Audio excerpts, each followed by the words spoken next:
Hi, my name is Shramishta Venkatesh. My husband's name is Venkatesh, and we have a darling 13-year-old son whose name is Abhi. We call him Abhi. Today being National or World Adoption Day, I wanted to share a little bit about my story of how we came to adopt our dear son. So our adoption story really starts perhaps even a decade ago, when we really wanted to have a lot of children in our home, but God really didn't have that as part of His plan. And when that whole plan closed down, I had conceded to the fact that perhaps I would never be a mother, never have a child, and so I completely locked myself up. But my husband really wanted to adopt, and so we set ourselves up for the process of adoption on the Kara website. That was around 2016 to 2017. And as we were waiting waiting to see when our waitlist number would come, it was a pretty huge number actually at that time, and we have to wait like nearly 2 to 3 years to get a child from what's called as a normal category. And we didn't want to go into any other category because I had already closed myself up to have any children, and I didn't think I had the bowels of motherhood coming out of me. So we decided to go for the least path of least resistance, so to speak. But it was during that time that, when somebody asked how did we even adopt a special needs child, our story goes like this. I was just watching and scrolling through my waitlist number to see what it would be, and while a parent is just sitting on a screen in front of them, and on the Kara website, and just kind of seeing when the waitlist number would go up, there's usually profiles of special needs children and children with need for immediate placement that's placed there. And unlike a normal adoption process, these children who are on the special needs category are available for adoption at any time. So my curious brain just went and started to just check out these profiles. And while I was doing that, there was one particular profile, about 10 or 11 in that particular list, which really struck me. It struck me because it was very odd from all the other profiles of the special needs children that I was seeing.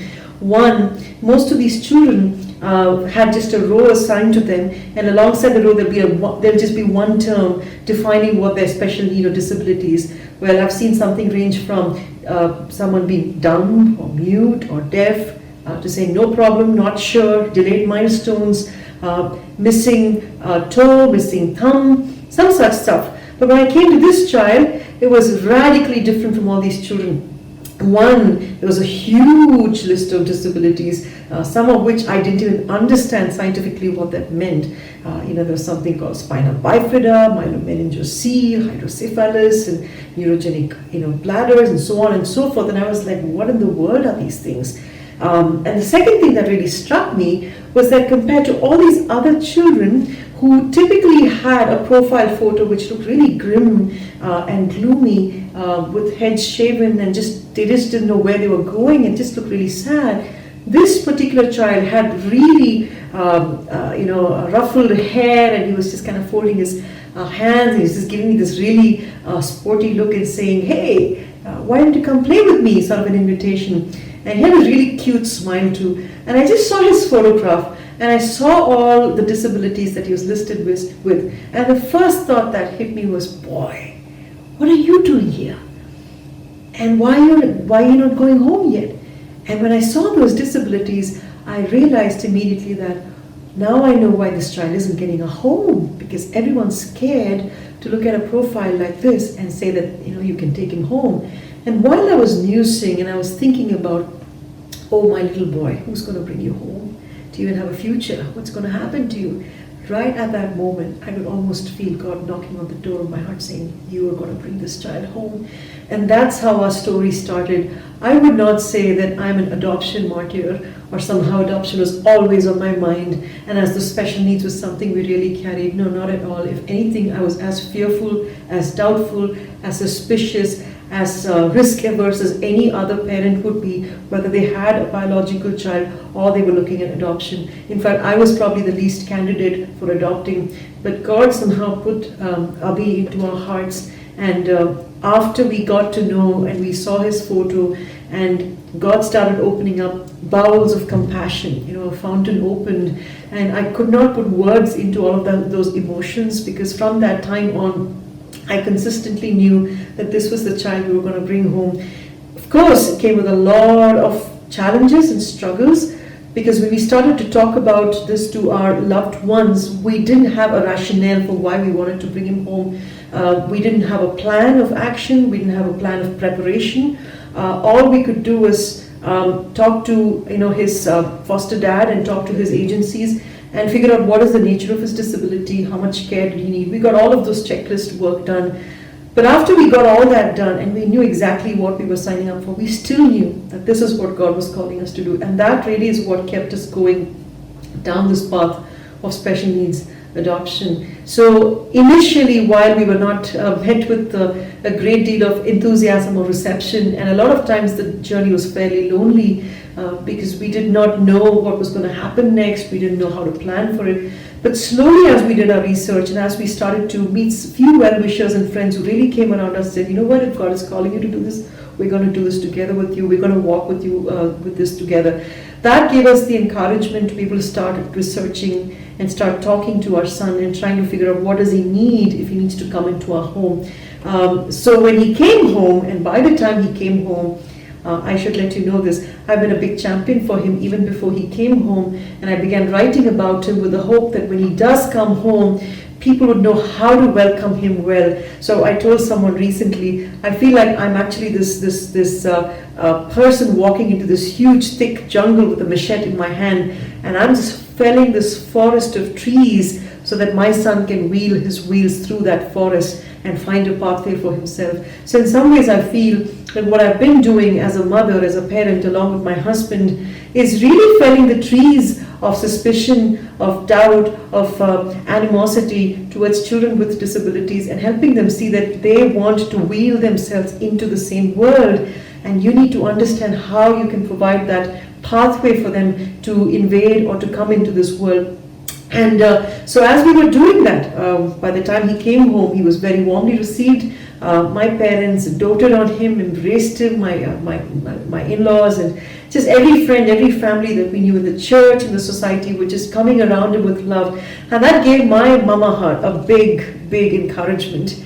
In terms of how it looks from here, we've now had Abhi home for nearly 5 years, and it's been a real joy. Someone asked, do you have any regrets? Do you have any worries? I would say from the bottom of my heart, no regrets at all. In fact, every day when I look at my son, my husband and I would just look at him quietly and say, what a joy, what a blessing. We could have never asked for something better than this. We could have never imagined what God's heart was when he asked us to bring this boy home. But I can say with all my heart that we had such joy and such abundance of grace throughout this journey. And in terms of support, families that adopt special needs children need a lot of support. It does take a community to raise this child up.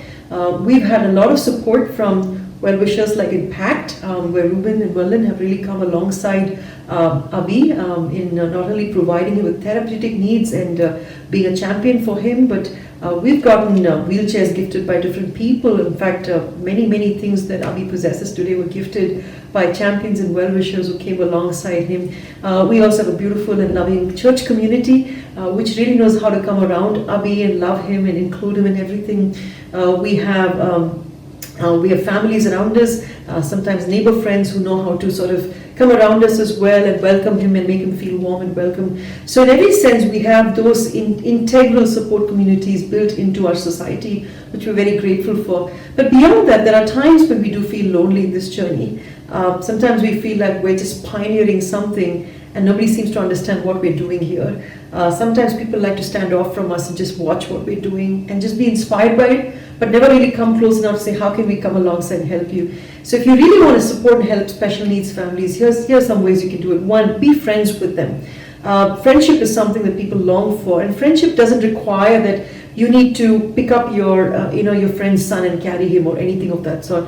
Friendship simply means that you're willing to have them over, or maybe come alongside them, get them some meals perhaps, get them something to enjoy, figure out what is it that they miss when they're just in this whole rigmarole of going to hospitals and taking care of their therapeutic needs, and give them some small tokens of affection and love. Give them friendship in meaningful, in terms of time, in terms of your gifts, in terms of your just your thoughtfulness. And all those go a long way in making friends with families with special needs children. The other way you can really help is take the children out in that family for a day out, for a picnic. My son clearly remembers the time when there were a group of friends of ours who came with their children, and they all had a day out in one of the family's homes, and he called it as a kids club. And to this day, he really loves and enjoys that day because all the children were there, and the whole day they were just playing together. Sometimes children with special needs get missed out in playtime and being included into activities like that because other parents don't help their children or don't teach their children how to engage with children with special needs.